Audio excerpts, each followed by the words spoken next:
In an apartment building sealed off layer by layer with plastic sheets, a mysterious and deadly virus has broken out. The residents inside have all turned into bloodthirsty zombies. Not long after, an elite squad is dispatched to the scene. Their mission is to escort a virus expert into the building and find out the cause of the outbreak. But before their arrival, several firefighters and health workers had already gone missing, indicating how dangerous things were inside. The team suited up with gas masks and cautiously entered the building. A heavy stench of blood immediately filled the air. There was no sign of anyone, only a large bloodstain on the floor. The virus expert, who seemed to know more than he let on, suddenly told everyone to take off their masks, assuring them that the virus wasn't airborne and only spread through blood or saliva. His goal was clear: get to the top floor attic. Fans of the first movie would know that this attic is where the virus originated. They made their way up, floor by floor, without encountering a single infected person or survivor. Even when they reached the attic, there was no trace of the missing female reporter from the first film. The uppermost crawl space seemed completely normal too. But just then, a sudden scream echoed from outside. After a bit of searching, they pinpointed the scream coming from a half-open room on the third floor. Now, normally, it would be wise for the whole squad to stick together. But for some reason, the captain decided to send just one person in. And as expected, when something can go wrong, it does. The squad member found the source of the noise pretty quickly. It was coming from an old record player. As he shut it off and turned to leave, a zombie suddenly attacked him. By the time the captain and the rest of the team arrived, they found their teammate just standing there, completely still. But within seconds, he lunged at them, having already transformed into a zombie. They hesitated, unsure of what to do, and tried to subdue him without using deadly force. At the critical moment, the virus expert stepped in. Holding a crucifix and reciting verses from the Bible, he managed to calm the zombie down. The scene was wild. This zombie movie suddenly turned into an exorcism show. The captain took advantage of the pause and kicked the zombie back into the room. The creature tried to fight back, but the expert quickly hung the crucifix on the door, silencing it for good. Watching all this, the captain couldn't hold back anymore. He turned to the expert and demanded answers. What the hell was going on? What kind of virus could turn a normal person into this within minutes? With emotions running high, the expert led them back to the attic and finally spilled the whole truth. The little girl in the photo was the first one infected, but it wasn't a virus she had. It was demonic possession. The possession could spread through blood, and to try to contain it, a priest secretly studied her. However, he eventually lost contact with the girl and the priest. It wasn't until the zombie outbreak in this building that they realized this was where the original experiment took place. The so-called expert? Yeah, he wasn't actually a scientist. He was a priest. He explained that the only way to stop all of this was to find the little girl's original blood sample. But the two soldiers had no interest in playing heroes. They just wanted to get out of there. The priest told them that if they wanted to leave, they'd need his help. Without his voice authorization, the doors wouldn't open from the outside. Left with no other choice, the two soldiers reluctantly agreed to follow his lead. If finding the blood was their ticket out of here, they were in. Just as they were about to move out, a zombie suddenly lunged at one of the team members. Before they could react, the zombie disappeared, scrambling up through the ceiling. The group quickly chased after it and realized it had crawled into the space above. Using the vibrations in the floorboards, the two soldiers pinpointed the zombie's location and unleashed a barrage of gunfire until pieces of the ceiling came crashing down. Along with the debris fell a dried-up corpse. Judging by the clothing and features, the priest recognized it instantly. This was the priest who had experimented on the girl. This meant the blood sample they were looking for was likely nearby. One of the soldiers climbed up and found a tight, narrow ventilation duct. After crawling through it for a bit, he spotted a small cooler. He opened it, and sure enough, there it was, a vial of the girl's blood.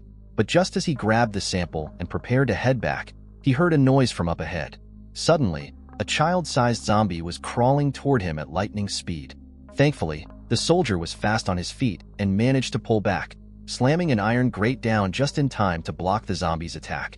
And these child-sized zombies weren't the only ones. There were more, all past subjects of that experimenting priest. With the blood sample now in their hands, the two soldiers were desperate to leave. Yet, the priest insisted on testing the blood to make sure it was genuine. He poured the blood into a dish, clutching his cross and chanting prayers. Moments later, the blood began to bubble, and then it actually caught fire. But then, the blood in the captain's hand mysteriously ignited as well, making him freak out and toss it onto the floor. The precious blood sample, their only hope, was destroyed just like that. You'd think the priest would give up, but no. He demanded they keep searching and warned that unless the mission was completed, they wouldn't be allowed to leave the building. As they stepped out of the attic, suddenly, a random guy popped out of nowhere. One of the squad members, acting on instinct, pulled the trigger and sent him tumbling over the edge, mistaking him for a zombie. But what shocked them was that there were actually survivors down below, and they were holding video cameras. Turns out, just an hour earlier, a group of adventurous young people had noticed a firefighter and a suspicious older man hunched over a map, whispering like they were planning something secretive. Curious, they decided to follow and ended up seeing the two head into the sewers. They guessed that the sewer might lead straight to the quarantine building, and since something exciting was probably going down inside, they decided to check it out. But as soon as they entered, they ran smack into the firefighter and that older man. The firefighter tried to get them to turn back, but when they didn't listen, he punched one of the kids in the face. The punch freaked the boy out, and he was ready to leave. But this place was like a trap. Getting in was easy, but getting out? Not so much. The manhole cover had been welded shut. They were stuck. The firefighter was there to search for their missing teammates. The older man was looking for his family. And those young adventurers? They were just there for the thrill. Now, with no other choice, they all teamed up and headed to the second floor to search for the man's family. But there were no living people there. Instead, they were greeted by the horrifying sight of the man's wife, who had turned into a zombie. Just as things were about to get out of hand, the young boy lit a firework he had and shoved it into the zombie's mouth. To everyone's shock, the zombie exploded, and the trick actually worked. The chaos had everyone on edge, and the group of teenagers started panicking, yelling that they wanted out of this nightmare. The firefighter cautiously approached a window, only to realize that the people outside were shooting at them. Clearly, there was no way they were getting out that way. With no time to lose, the group hurried away and made their way to the stairwell, just in time to spot the older man frantically running toward the attic. This led to what happened earlier, when the older man was mistaken for a threat and ended up getting thrown off the balcony by the squad. The team on the floor above saw that the young adventurers had a camera and immediately worried that all the chaos in the building would get exposed. So, they prepared to come down and capture the intruders. Terrified, the young adventurers bolted into one of the nearby rooms to hide. Meanwhile, the elite squad couldn't figure out where the group had gone, so they started searching each apartment, room by room, with the captain and the priest keeping watch outside. It seemed like they hadn't learned from their earlier mistake of splitting up, and of course, it didn't take long before things went sideways again. A zombie suddenly appeared from downstairs, followed by a swarm of the undead coming from above. Trapped and under attack from both directions, the captain and the priest barely managed to fend off a few zombies before ducking into a room to catch their breath. Across the hall, one of their teammates wasn't so lucky. He got cornered in a bathroom, with zombies bashing down the door. Realizing he had no way out, he chose to go out on his own terms. With yet another teammate down, the captain was desperate. He urged the priest to contact the people outside and demand that they open the doors. If things kept going this way, none of them would make it out alive. But the priest refused yet again. He was convinced that with so many infected showing up, the demon-possessed little girl must be close. If they could draw blood from her, there was still a chance to stop everything. Right at that moment, the cameraman suddenly picked up a signal from the helmet of their teammate who had turned into a zombie earlier. Turns out, the young adventurers had found the helmet, pinpointing the general location of the infected teammate. Just as they picked up the helmet, they heard a child's voice echoing through the halls. Following the sound, they found a room with a cross hanging on the door. Realization dawned on them. This was where the infected teammate was being held. Without thinking much of it, they opened the door. The infected teammate was standing eerily still, but within seconds, he lunged at them with full force. A struggle broke out, with the firefighter wrestling the zombie, desperately reaching for his gun, only to have it knocked away. Seeing this, a young girl stepped in, grabbing the gun from the floor. From the look on her face, you could tell she knew what she was doing.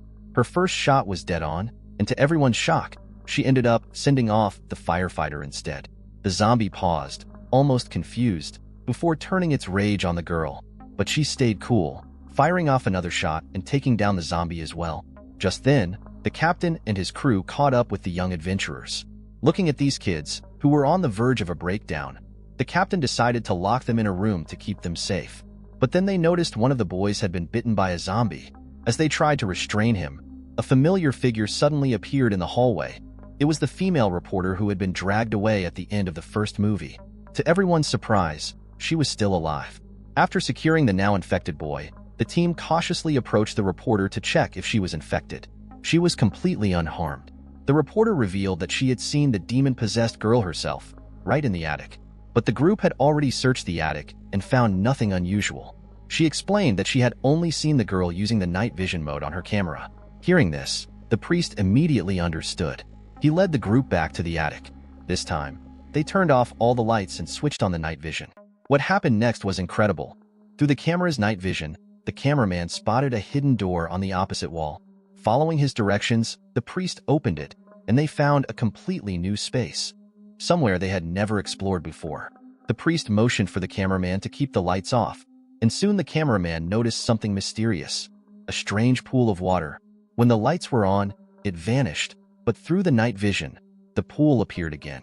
Guided by the cameraman, the captain carefully approached it, prodding with his gun stock, sensing there might be something hidden in the water. Just as he was about to reach in, a zombie shot out of the pool, grabbing him and dragging him down.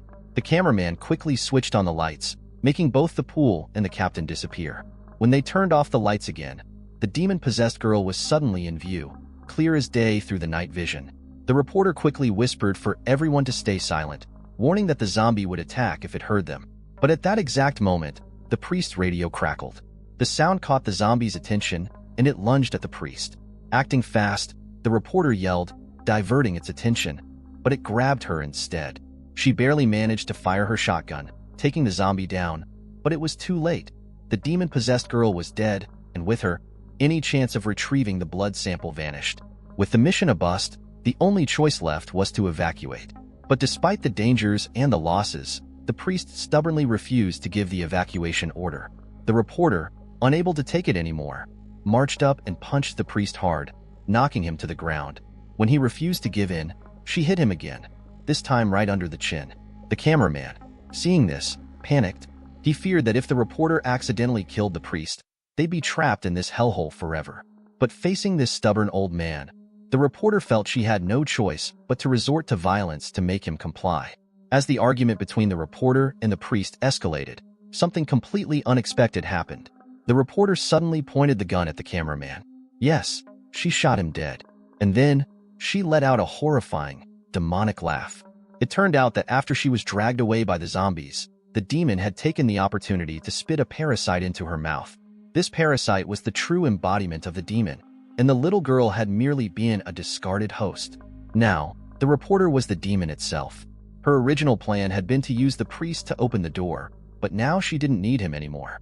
She grabbed the priest and slammed him to the ground, then took his radio.